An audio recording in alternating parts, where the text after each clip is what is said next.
Instituto Cidade tem o prazer de receber Raul Roberto Vaz, que é vice-presidente para assuntos políticos e públicos da Federação das Câmaras dos Diretores Lojistas de Santa Catarina, faz parte dos movimentos lojistas há 33 anos, foi presidente da CDL de Palhoça, é empresário e vai conversar conosco sobre os impactos do momento que vivemos em todo o comércio, em toda a economia.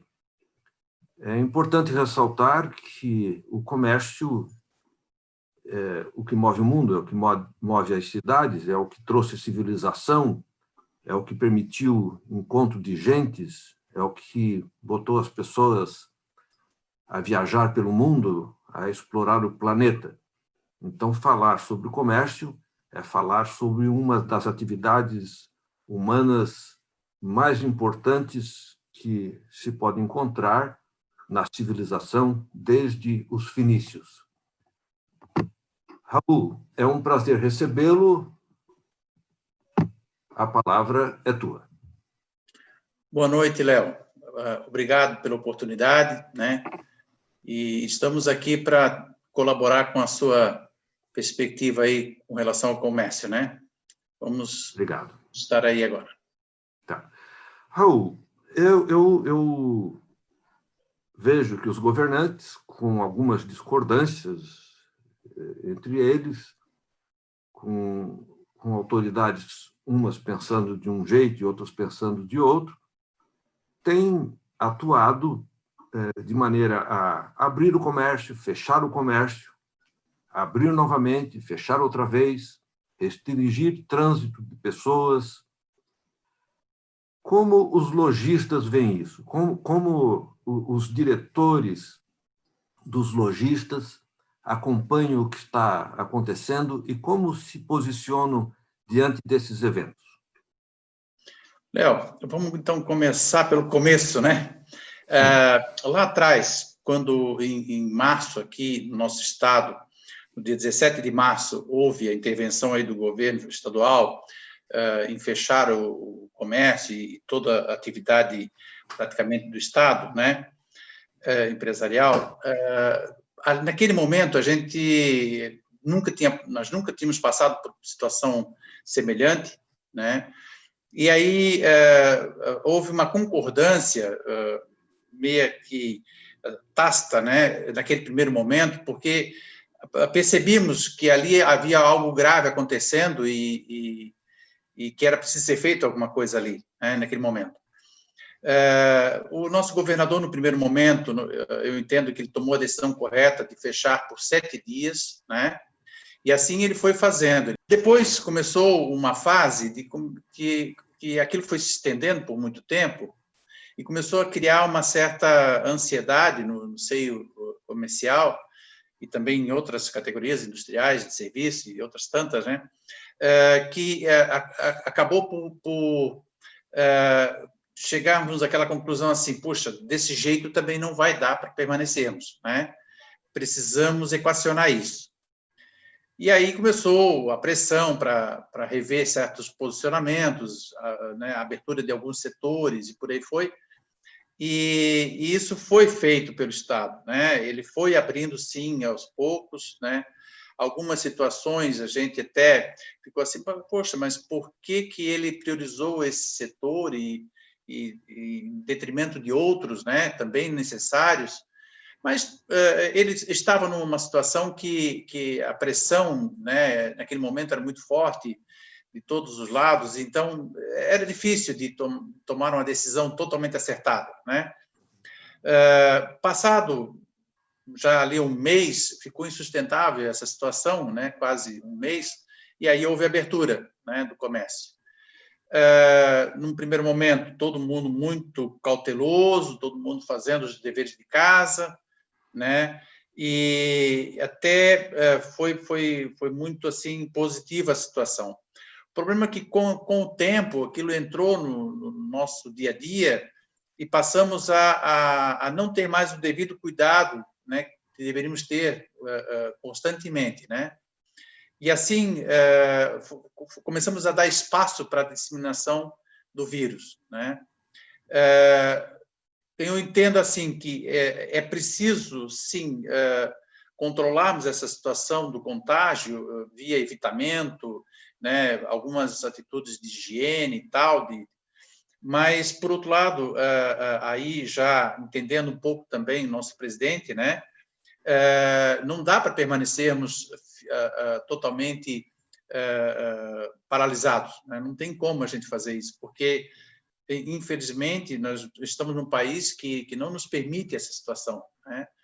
Temos muitos setores, muitas pessoas dependendo de trabalhar naquele dia para poder sobreviver no outro dia, né?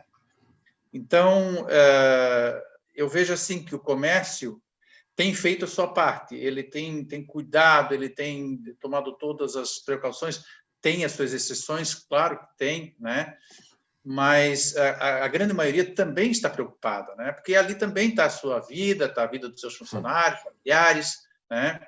É injusto dizer que o comércio, o comércio não se preocupa com isso. Claro, ele faz parte do problema, né? Então, uma questão que eu queria levantar. No Nordeste,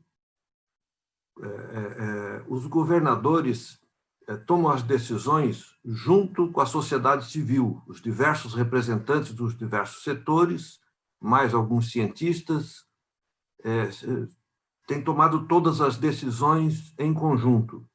Isso acontece em Santa Catarina, quer dizer, ou em outros estados aqui para o Sul, a sociedade civil, os diretores lojistas, os diretores industriais, têm sido chamados para a mesa de decisões do governo?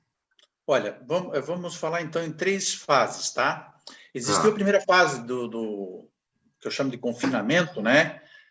Que o governador, mais a sua equipe de saúde e outros interligados ao problema, tomaram as decisões praticamente sem consultar as classes empresariais e as organizações civis, né?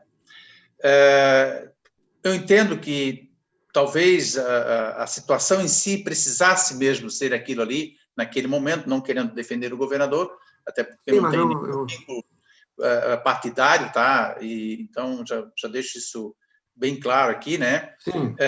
Mas, sendo justo, né? Procurando ser justo, ele precisou daquele momento ali para agir rapidamente, né? Sim. Depois, com o tempo, quando esse tempo foi se estendendo, começou a haver a pressão das entidades em querer participar dessa discussão, né? E ele abriu para a coisa, formou um comitê de gestão da crise e ouviu vários segmentos ali postos. Tinha ali o comércio, tinha a indústria, tinha o serviço, tinha a agricultura, enfim, todos representados ali. Ficou assim por um período de tempo longo. Depois ele enfrentou um problema interno com a questão dos respiradores e tal, e ele, por uma situação delicada do momento, né, ele passou a evitar esse encontro com as demais entidades, né? Ali houve um prejuízo nesse sentido, né? Mas logo assimilado aquele período ali, ele voltou a conversar novamente com o pessoal, né? E assim tem sido. Agora, nesse momento, até está um pouco mais quieta a situação, ele não tem mais chamado o grupo, mas, vez por outra, tem ocorrido assim, consultas particulares, ele consulta 1 ou 2 ou 3 presidentes de federações, que ele considera um pouco mais assim, fáceis de entendimento, né? Então, ele tem consultado sim, né? Uma questão que, para que as pessoas que nos acompanhem percebam a importância do que significa o comércio. Eu não sou um estudioso do assunto, mas levantando alguns dados, parece-me que 20% dos trabalhadores a 25% são trabalhadores do comércio. Eu não sei se tens dados É mais ou menos esse o percentual de trabalhadores que nós teríamos? Olha, esse é um número que tem sido divulgado, né? Infelizmente, nós moramos num país onde os números, muitas vezes, eles não refletem exatamente a realidade, né?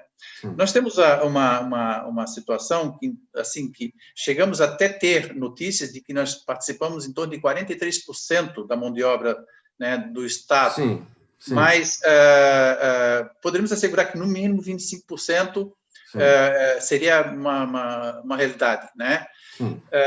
Nós temos na nossa entidade cerca de 44, 45 mil associados, né? É muita coisa, né? É muita coisa, né? A nossa federação, ela não faz parte do Sistema S, ela é toda privada, né? Os associados pagam as suas mensalidades e tal, e com esse recurso é que a gente administra toda a questão, né? Sim. Então, sendo assim, né, aprendemos desde o início que precisamos sobreviver por conta própria, né? Não temos essa facilidade de recebermos verbas que viriam do sistema, né? Sim. E nos tornou uma entidade muito presente em todos os municípios. Nós estamos hoje em 210 municípios de Santa Catarina, sendo que 295 municípios fazem parte, né, do total, né? É o total dos municípios. Então, estamos presentes em 210 municípios. Lembrando que nosso estado tem uma característica de municípios, a grande maioria tem menos de 10 mil habitantes, né? Então, estar presente em 210 municípios é um trabalho bastante interessante. Bem significativo, é bem significativo. Bem significativo, né? A relação com os empregados. Você tem empresa que não segura, por exemplo, um restaurante fechado, aqueles que conseguem entregar comida em casa sobrevivem. Agora, aquele tipo de comércio que, fechando as portas, não tem atividade nenhuma, como uma loja de vender eletrodoméstico, por exemplo, né? Eu suponho que na perda da renda diária não consegue somar recurso no fim do mês para pagar seus empregados.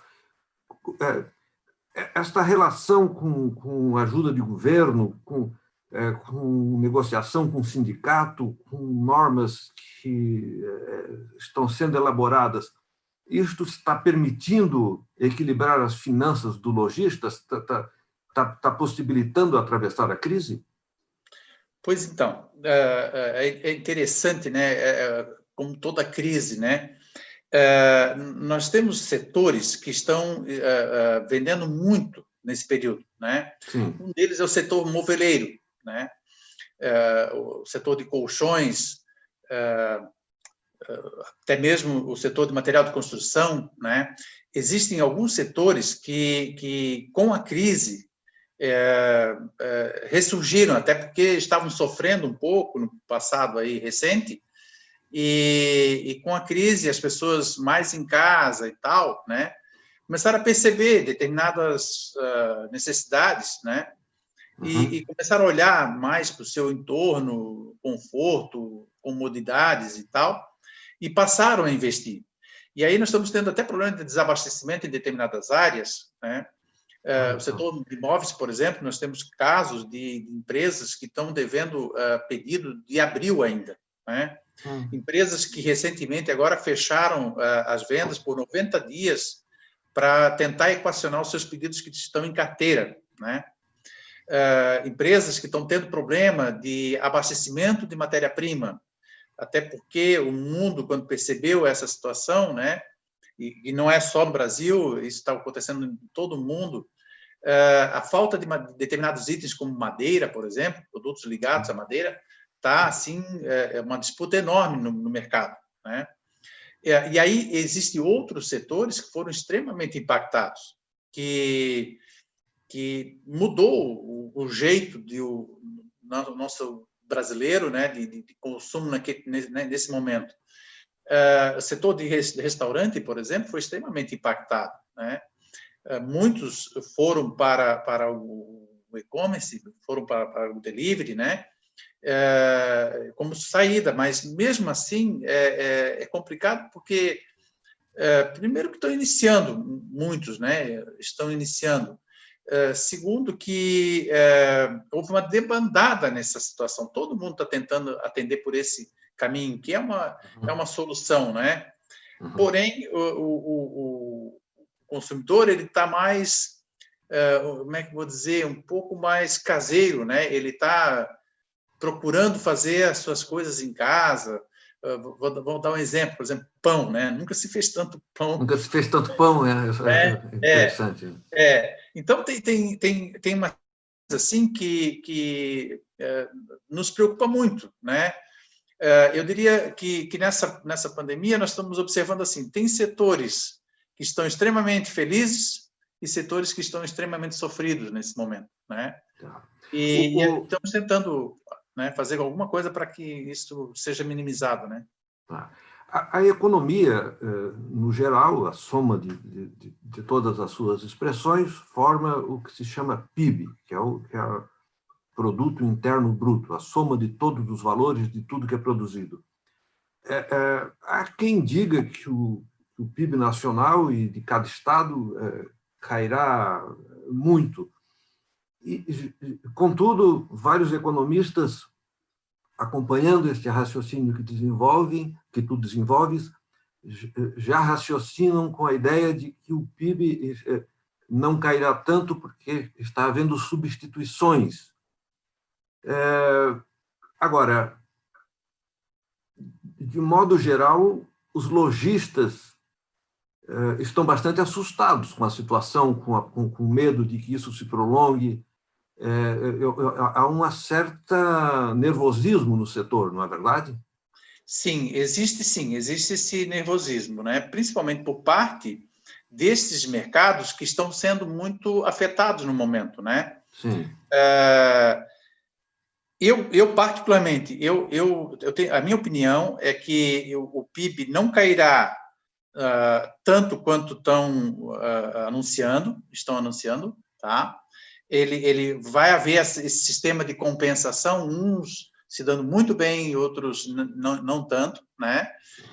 E essa preocupação que é natural dos lojistas que estão sofrendo nessa crise e tal, essa preocupação, se eu fosse dar a minha opinião, eu acredito que isso vai ser menor, ela vai se estender por um período mais curto do que se pensava aqui atrás, né, há pouco tempo atrás, aí, coisa de 1 mês, 2 meses máximo, se pensava. Né? Eu acho que o mercado vai sim retomar a sua capacidade, se não for plena, mas eu imagino que muito próximo disso, aí nos 3 a 4, no máximo em 6 meses, no meu ponto de vista, né? Retoma o estado anterior, porque, na verdade, grande parte da demanda fica reprimida, ela não some, né? Isso, exatamente, né? Nós temos tido, assim, de relatos de muita gente que está dizendo assim, olha, eu estou economizando na crise, né? Eu nunca pude fazer tal coisa e hoje eu acho que eu já vou poder, assim que sairmos da crise, aí eu vou fazer, né? Mas também tem um outro contingente aí que a gente precisa analisar, que é a questão da Selic vindo nessa crescente descida, né? Descendo o tempo todo. Esse chamado viés de baixa, né? Acredito que ela estabiliza agora nos 2%, por um período longo aí, né? E com essa situação, está forçando as pessoas que viviam de renda e tal, né? Está forçando elas a fazerem algo, né? Muitos estão investindo até em startups, outros em pequenas empresas, outras comprando produtos, comprando imóveis. O setor imobiliário está tendo um boom enorme no momento também, né? Sim. Então, isso vai trazer o dinheiro que estava estocado em bancos e tal, né, para o mercado. E eu não tenho dúvida que isso aí vai alavancar bastante a nossa economia também, né? Estamos tendo uma ameaça que em muitos setores está tendo uma inflação bastante significativa, na ordem de 20% no mínimo, né? Se esses setores não forem compensados com os outros que estão tendo queda de preço em função de baixa demanda, teremos inflação aí na frente, né? Mas tomara que a inflação seja controlada, seja, né, totalmente administrada, para que não venhamos a passar um período aí também de inflação crescente, né? Essa é uma preocupação. Falando em controle de inflação, etc., isto é política pública federal, é difícil fazer isso regional. As propostas do ministro da Economia, as propostas do ministro Guedes, tanto pré-crise como durante crise, têm agradado os lojistas? Eu estou falando tecnicamente, não é uma questão partidária, mas os aspectos técnicos do Ministério da Economia agradam o sistema lojista? Pois então, num primeiro momento, lá atrás, na crise, assim que ela foi detectada, né, percebíamos um Paulo Guedes um tanto perdido, né? Ele não sabia nem por onde começar. Ele estava assim totalmente impactado com aquele momento, né? Depois ele teve, eu acho, um tempo de reclusão e ele pôde assimilar melhor o que estava acontecendo e começou a tomar decisões que naquele momento foram muito importantes, né? Essa questão dos R$600 ali, né, que foram trazidos aí para, né, a economia, as pessoas que estavam com essa situação passando, né? E aí algumas decisões que eles foram tomando, inclusive nessa questão do juro mantendo o viés de baixa, né? Foi muito salutar ali.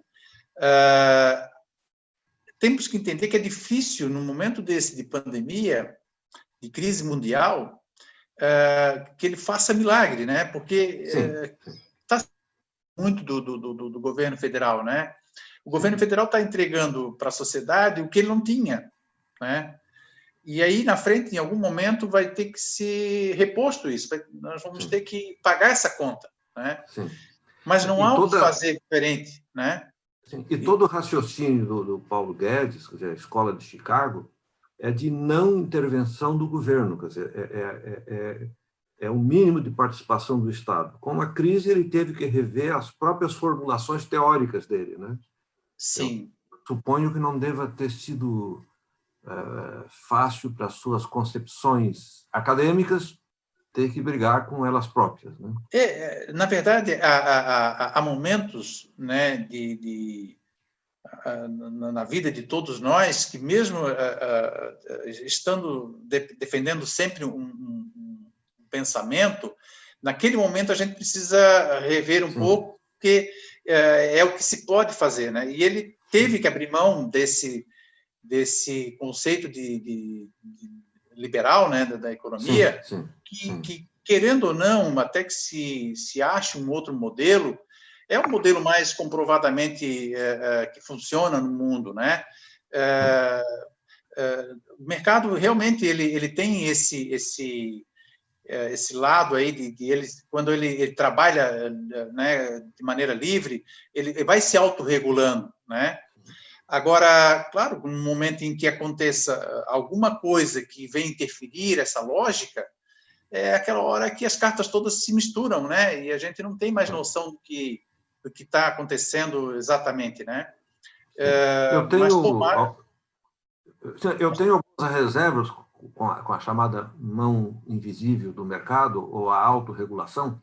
Eu acho que o governo tem que ter algum controle, mas estou de pleno acordo que a prevalência no mundo é a lógica de mercado e que tem países que, dentro da lógica de mercado, têm sistemas de justiça social muito mais avançados e já outros não são tão avançados assim, né?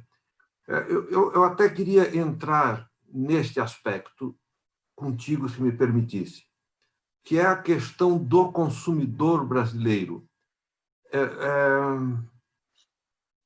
Como o lojista brasileiro vê o potencial de compra do consumidor brasileiro?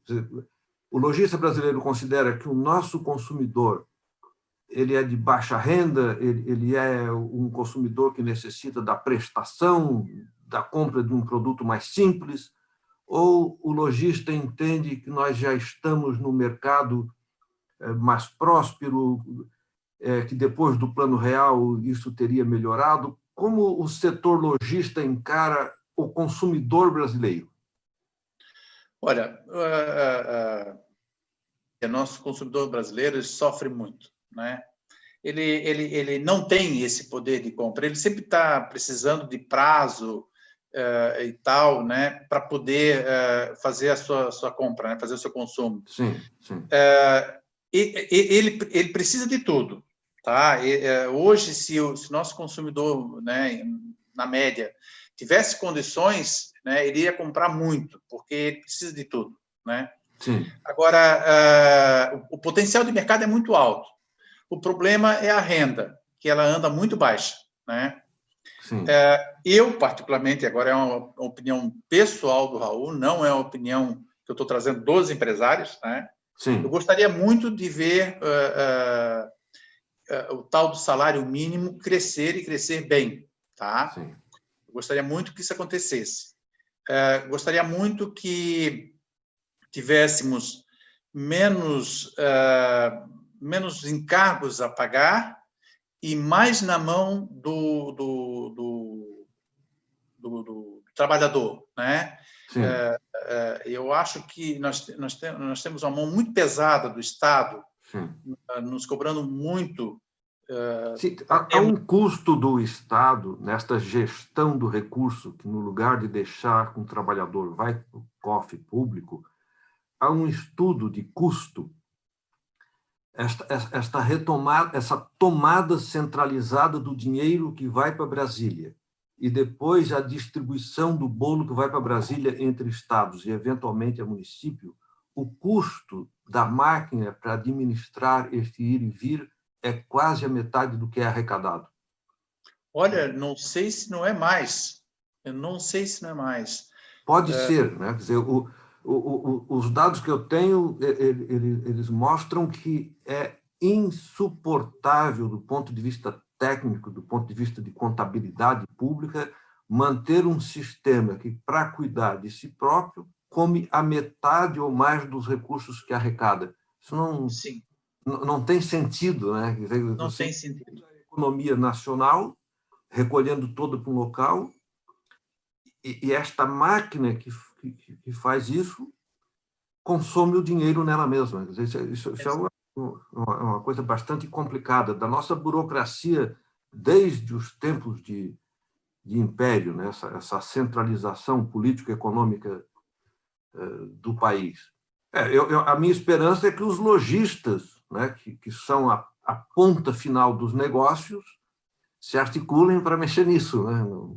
Pois então, nós estávamos ontem até num debate aí também por videoconferência, né, sobre a questão da reforma tributária a nível nacional, tá? E a pergunta que particularmente eu faço e outros também acredito que façam, né, que a reforma tributária ela precisava ser discutida junto ou até depois da reforma administrativa. Porque primeiro a gente precisa saber o quanto nós precisamos gastar para depois nós estabelecermos o que nós precisamos arrecadar. Arrecadar, lógico. Né? E aí a discussão está começando pelo sentido inverso. Né? Começa-se dizendo que nós precisamos arrecadar X, sem sabermos o que precisamos de arrecadação. Né? Apenas vem um chute ali, né? E eu penso que a reforma das reformas, muitos dizem que é a reforma tributária, mas, no meu ponto de vista, seria a reforma administrativa, né? Sim, a organização do Estado, né? Mexermos muito nesses privilégios todos, nesses direitos todos estabelecidos aí, não sou contra direito, eu acho que quem precisa do direito é preciso entender que é necessário, né? Mas existem muitas distorções, muitas mesmo, né? Sim, não E era tem só maioria, era não só racionalidade, minoria, né? né? Então, nós precisamos rever isso. Agora, como rever isso? Que presidente vai enfrentar isso? Ou que equipe política vai rever isso? Sim, Né? o Brasil tem esse aspecto, né, que tem servidores públicos que ganham perto de 100 mil por mês, somando diversos truques, Sim, e tem servidores públicos que são os mais importantes, que são os professores, que ganham 1%, 2% disso, né, que é uma exatamente. racionalidade muito grande. Mas, Raul, nós precisamos nos encaminhar para o encerramento. Eu queria te pedir uma última consideração, uma última análise. O que fica do momento que passamos? Muito se transferiu para tecnologias de internet, muito se renovou com um trabalho feito de casa, e isso mostrou, inclusive, que permite certas economias e certos confortos.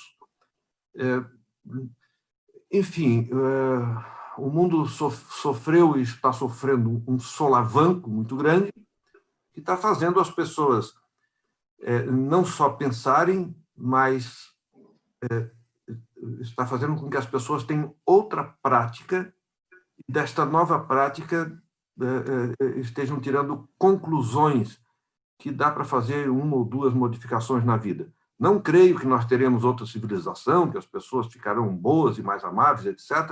Não, eu, particularmente, não creio nisso. Mas acho que se agregarão nos nossos costumes algumas outras práticas